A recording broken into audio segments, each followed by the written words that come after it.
কি এমন হয়েছে যেটার জন্য আমাকে এই মুহূর্তে ওটি করতে হবে? আর এই একটার জন্য তোমরা কিন্তু প্রত্যেকে আমার অনেক, অনেক খবর নিচ্ছ। সবটা শেয়ার করব আজকে এই ভিডিওতে। চলো ভিডিওটা শুরু করি। Hello everyone, welcome back to my mini blog. কেমন আছো তোমরা সকলে? আমি তোমাদের সকলের প্রিয় রত্না। আমার নতুন একটা মিনি ভিডিওতে সব্বাইকে জানাচ্ছি ওয়েলকাম। খুব সুন্দর করে রেডি-সেডি হয়ে নিয়েছি কারণ আমি জানি খুব তাড়াতাড়ি আমি হসপিটালে অ্যাডমিট হয়ে যাব। আর হসপিটালে অ্যাডমিট হয়ে গেলে কম করে আমার তো প্রায় কম করে ১৫ থেকে ২০ দিন বেড রেস্টে থাকতেই হবে। তখন আর কোনো রকম ভিডিও করা হবে না, সাজা হবে না। এই জিনিসগুলো ভেবেই আমার খুব খারাপ লাগছে। আর তার থেকে বেশি খারাপ লাগছে আমি কোনো রকমভাবে তোমাদের সাথে আপডেট দিতে পারবো না। আর এই কারণে জানো তো আমি আগের থেকে স্টক করে নিচ্ছি যাতে আমি ফটো ভিডিও তোমাদের সাথে পোস্ট করতে পারি। যার জন্য এখন আমার কাজের মধ্যে বেরালেও মনে হচ্ছে সেই সময় কিছু, কিছু সুন্দর ফটো ভিডিও করে রাখি যেগুলো তোমাদের সাথে আমি যখন নার্সিং হোমে ভর্তি থাকবো তখন শেয়ার করব। আমার চিন্তাধারাটা ঠিক কোন লেভেলের সেটা একটু ভাবো। মানুষ মরে যাবে না বাঁচবে, ভালো হবে না খারাপ হবে, সেই সব চিন্তাধারা তার মাথায় নেই। কি ওটি হবে, কত টাকা খরচ হবে সেই সব প্রেশার কারোর মাথায় নেই।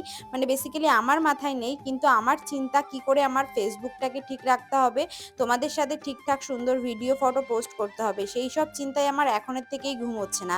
যাই হোক, আজকের যে আউটফিটটা আমি পরেছি এটা কিন্তু আমি মিশোর থেকে কিনেছি। কাপড় কোয়ালিটি এতটা দারুণ কি বলবো। আর প্রাইসটাও খুব রিজনেবল প্রাইসের মধ্যে হয়ে গেছে। ওই ধরো ৩০০ টাকার একটু কমেই হয়ে গেছে।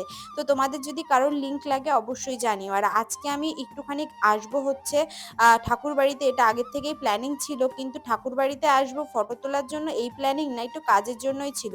তো রথও দেখা হয়ে গেল, কলাও বেচা হয়ে গেল। এই জিনিসটা তো আমার মধ্যে আছে সেটা জানোই। তো আমার সাথে আমার ফুলটুসি বান্ধবী চলে এসেছে আর এখন কিন্তু ও আমাকে প্রচুর পরিমাণ হেল্প করছে, যদিও অনেকটা হেল্প করেছে।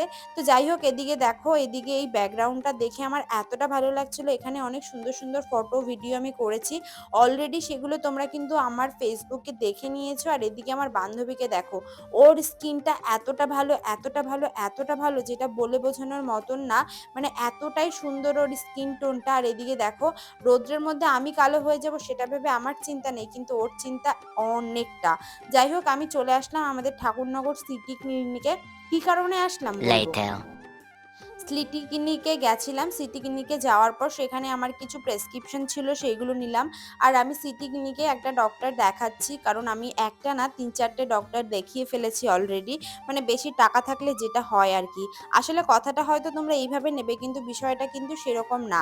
বিষয়টা হচ্ছে আমি পুরোপুরি যখন একটা সার্জারি করব তাহলে আমি সেইভাবেই জিনিসটাকে ২-১টা ডাক্তার দেখিয়ে সেই রকমভাবেই করব। এই কারণেই কিন্তু আমি ভালো ট্রিটমেন্টটা যাতে পাই সেই চেষ্টাই করছি। দেখো না, বাড়ির থেকে বেরালাম, বেরানোর পরে খুব সুন্দর একটা জায়গায় আমি গেছিলাম, সেটা তো তোমাদের সাথে শেয়ার করেইছি। আমি আবারও বাড়ির থেকে আরো একটা ড্রেস পরে সেই ড্রেসটা পরেই ফটো তুলতে চলে এসেছি। আর আবার কিন্তু আমি ড্রেস চেঞ্জ করেছি। এই একটা ভিডিওতে আমি ৩টে অ্যাটাচ করে দিলাম এই একটাই কারণে, যে তোমরা যেটা দেখো যে রেগুলার রত্না ঘুরতে যায়, বিষয়টা কিন্তু সেইটা না।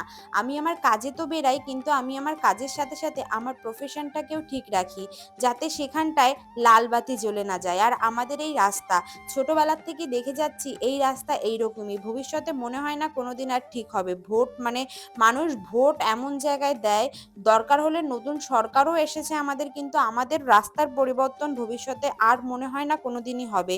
যাই হোক, আমি ভাইকে নিয়ে বেরিয়ে পড়েছিলাম। আমার সকালবেলার যে প্রেসক্রিপশনগুলো নেওয়া ছিল সেগুলো হয়ে গেছে। আর খুব তাড়াতাড়ি আমি তোমাদের সাথে শেয়ার করে দেবো কিসের জন্য অপারেশন হচ্ছে আমার, বা কি ওটি হবে, কি সার্জারি হবে, সবটাই জানাবো। বাট একটু সময় আমাকে দাও। আর তোমরা অনেকেই আমাকে ভিডিওতে কমেন্ট করছো, পার্সোনালি ফোন করছো, মেসেজ করছো, তাদের জন্য অনেক অনেক অনেক ধন্যবাদ। আর হ্যাঁ, তোমাদের একটাই কথা বলছি, না চিন্তার কোনো ব্যাপার নেই, জাস্ট নর্মাল, পুরোপুরি নর্মাল একটা সার্জারি। বাট কি নিয়ে সার্জারি, কি বিষয়, সেটা আমি এখন অবধি পোস্টপোন রাখছি, পরে সময় হলে অবশ্যই তোমাদের সাথে শেয়ার করব। আর আমি বাড়ির থেকে বেরিয়েছি, ফটো তুলবো না, ভিডিও তুলবো না, এটা হতেই পারে না। বান্ধবীকে নিয়ে সকালে বেরিয়েছিলাম, বিকেল বিকেল করে ওই ধরো 4:30 নাগাদ আমি কিন্তু ভাইকে নিয়ে বেরিয়েছি, কারণ এখন আমাকে যেতে হবে চাঁদপাড়াতে আশা ফার্মেসিতে।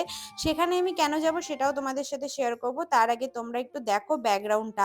এইখানটার লোকেশনটা এত দারুণ আসছিল, আমি পরে আর একদিন এখানটায় আসবো। আর লোকেশনটা পুরো দুর্দান্ত, মাথার উপরে এত সুন্দর চারিদিকের গাছপালা দেখে মনে হচ্ছে উপর থেকে কেউ যেন এখানে গাছের চাষ করেছে, বাট বিষয়টা কিন্তু না। এদিকে দেখো, রাস্তাঘাটে আমি বেরাবো আর আমার ভাইয়ের সঙ্গে ঝগড়া হবে না, এটা হতেই পারে না। অলরেডি ভাইয়ের সাথে একটা মিনি হার্ট অ্যাটাক আমার হয়ে গেছে, কি কারণে হয়ে গেছে জানো তো? আমি ওকে বলেছি আমাকে আর কটা ভিডিও করে দে। বাট তার কথা সে আর কিছু করে দিতে পারবে না। তার ডিল ছিল ৪০টা ফটো আর তার ডিল ছিল মাত্র ৬টা ভিডিও। তো সেই ৬টা ভিডিওর থেকে একটা এক্সট্রা ভিডিও সে করতে পারবে না। তো যেহেতু তার এরকম চিন্তাধারা ছিল তাই ভাবলাম ঠিক আছে চলো যা দিয়েছে তাই ভালো। আর নতুন করে কিছু করতে চাই না। তারপর ওখান থেকে আমি আর ভাই কিন্তু বেরিয়ে পড়লাম। আর আজকে আমি চাঁদপাড়া আশা ফার্মেসিতে যাচ্ছি, সেখানে একটা স্কিনের ডাক্তার বসে। আমার স্কিন কিন্তু আগের থেকে অনেকটা পরিমাণ খারাপ হয়ে গেছে। আর আজকে আমি যে আশা ফার্মেসিতে এসেছি সেটার লোকেশন কিন্তু চাঁদপাড়া, ঠিকই অ্যাপেলোর ফার্মেসির উপরে আশা ফার্মেসি। তো এখানে আমি যাচ্ছি কারণ এখানকার যে ডাক্তার সেই ডাক্তার নাকি খুবই ভালো ডাক্তার। আর এই আশা ফার্মেসিতে কিন্তু অনেক ধরনের মানে পেশেন্ট দেখা হয়। বাট আমি শুধু স্কিন দেখাতে আসবো। কি কারণে আসবো জানো তো? আমার স্কিনটা আমি আগের থেকে অনেকটা নষ্ট করেছি নিজের কারণে। পলিদের অনেক ভিডিও দেখে আমি কিন্তু তার কাছ থেকে অনেক প্রোডাক্ট নিয়েছি, তা দিয়ে আমার অনেক ভালো কাজও হয়েছে। আমি এখনো কিন্তু তার দেওয়া প্রোডাক্টই ইউজ করি, কারণ সে হাত দিয়ে যেটা দেয় সেটা কিন্তু পুরো দুর্দান্ত হয়, যেটা কিনা আমার সঙ্গে হয়েছে। Later. কিন্তু কি জানো তো, ভিতর থেকে যদি তোমার কোনো সমস্যা থাকে, তুমি হাজার ধরনের ক্রিম হাজার ধরনের জিনিস মাখলেও কিন্তু সেই জিনিসটা ঠিক হবে না। আমার প্রবলেমটা ঠিক সেইখানে, আমার ভিতর থেকেই জিনিসটা খারাপ। তো আমি ভিতর থেকেই যদি রিকভার করে জিনিসটা সুন্দর না করি, তাহলে আমি হাজার হাজার ওষুধ হাজার হাজার মেডিসিন হাজার হাজার ক্রিম মেখেও আমার কিছু হবে না। আর এই কারণেই কিন্তু আমার আবার নতুন করে ডাক্তার দেখাতে হচ্ছে। আমার স্কিনটাকে ভিতর থেকে ঠিক করতে হবে, ভিতর থেকে ঠিক করলে আমি আবারও দিদির প্রোডাক্ট মাখতে পারবো। যদিও এখন আমাকে ডাক্তার বলেনি যে দিদির যে প্রোডাক্টগুলো দিয়েছে সেগুলো আমি মাখতে পারবো না। সেগুলো আমি মাখতে পারবো, কিছু ওষুধও আমাকে নিতে হচ্ছে, কিছু মেডিসিনও মাখতে হবে। মানে মেডিসিন কিছু ক্রিম দিয়েছে সেগুলো আমাকে মাখতে হবে। কিন্তু হ্যাঁ, এখনো আজকে আমি ডাক্তার দেখাতে পারিনি, কিন্তু ডাক্তারের ওপিনিয়ন শুনে যা বুঝলাম তাতে এটাই মনে হলো। প্রচুর পরিমাণ ভিড় ছিল, যে কারণে আজকে আমি দেখাবো না। আজকে শুধু নামটাই লিখিয়ে এসেছি, নেক্সট যেদিন যাব সেদিন আমি দেখাবো। আর কি কি হয় সেটা তো তোমাদের সাথে সুন্দর করে শেয়ার করবোই। আর এই ডাক্তারের কাছে আরও প্রায় ২-৩ জন আমার রিলেটিভ গেছে, যারা কিনা খুব ভালো রেজাল্ট পেয়েছে। এবার দেখা যাক ভিতর থেকে এই ডাক্তার আমাকে কিছু ঠিক করে দিতে পারে কি পারে না। যাই হোক, এবার আমার বাড়ির দিকে যেতে হবে। আর আকাশের যে পরিমাণ মেঘ করেছে কি আর বলবো।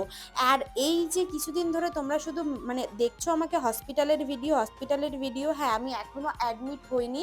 আমি অ্যাডমিট হলে অপারেশন আমার যদি হয় আমি সবটা তোমাদের সাথে সুন্দর করে কাইন্ডলি ঘোষণা করে দেবো। আর এদিকে আমি একটু বাড়ি আসার সময় ফুচকা খেয়ে নিলাম। ফুচকা খাওয়ার পর আমাকে আবারও একটা ডাক্তার দেখাতে হবে। মানে আমি যে কত ডাক্তার দেখাচ্ছি কি আর বলবো। এই যে দেখো ঠাকুরনগর আই কেয়ার, এই আই কেয়ারের ডক্টর আমি দেখাচ্ছি। যাই হোক, আজকের ভিডিওটা কেমন লাগলো কমেন্টে জানিও। দেখা হবে নেক্সট ভিডিওতে।